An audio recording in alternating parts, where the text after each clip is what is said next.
இந்த முறை அரசியலிலே தோற்றிட்டால் உட்கட்சி கலகம் வரும்.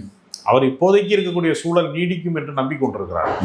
ஆனால் நீடிக்காது என்பதுதான் யதார்த்தம். அவர் எதிர்க்கட்சி தலைவராக தன்னை தக்க வைத்துக் கொள்வாரா என்பதற்கான வாய்ப்பே கூட ரொம்ப குறையக்கூடிய ஒரு சூழல் இருக்கிறது. அதனால மிகப்பெரிய உட்கட்சி கழகம் வரணும். உழைப்பின் வழியாக, நீண்ட நாள் பயணத்தின் வழியாக மட்டுமே ஒரு இடத்தை அடைந்தவர்கள் தான் அப்படி யோசிப்பாங்க. இது அரசியலிலே குறுக்குவெட்டு வளர்ச்சியில நீங்க திடீர் முதலமைச்சராக நீங்கள் 34வது இடத்துல இருந்தவர் முதல் இடத்துக்கு வர்றதுக்குல, அப்ப திடீர் அதிர்ஷ்டத்தை நம்பி அந்த இடத்தை அடைந்தவர்களால அவர்கள் இன்னும் நம்பிக்கிட்டே இருக்கிறாங்க. திரும்ப இந்த இடம் நீடிக்கும் அவங்க நம்பிக்கிட்டே இருக்கிறாங்க. அதை அனுமானிக்கக்கூடிய சக்தி அவருக்கு இருந்துருச்சுன்னா ஒருங்கிணைப்பை சாத்தியப்படுத்தியிருப்பாரு நேரம்.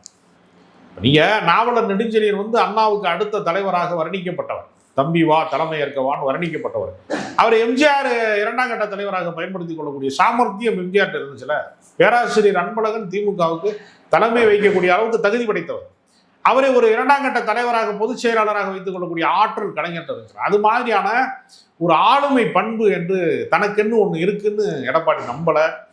அதனால தன்னை நம்பாததனுடைய விளைவு, அவர் யாரையுமே நம்ப மாட்டேங்கிறாரு. அதனுடைய விளைவாக இந்த இழப்பை அவர் சந்திப்பார்.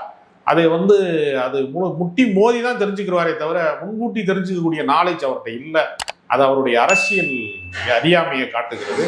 அவருடைய சமயோசிதம் இல்லாத, அவருடைய அரசியல் சாதுரியம் இல்லாததை காட்டுகிறது. அவரிடத்துல அரசியல் ராஜதந்திரம் இல்லை என்பதைத்தான் அது வெட்ட வெளிச்சமாக காட்டுகிறது.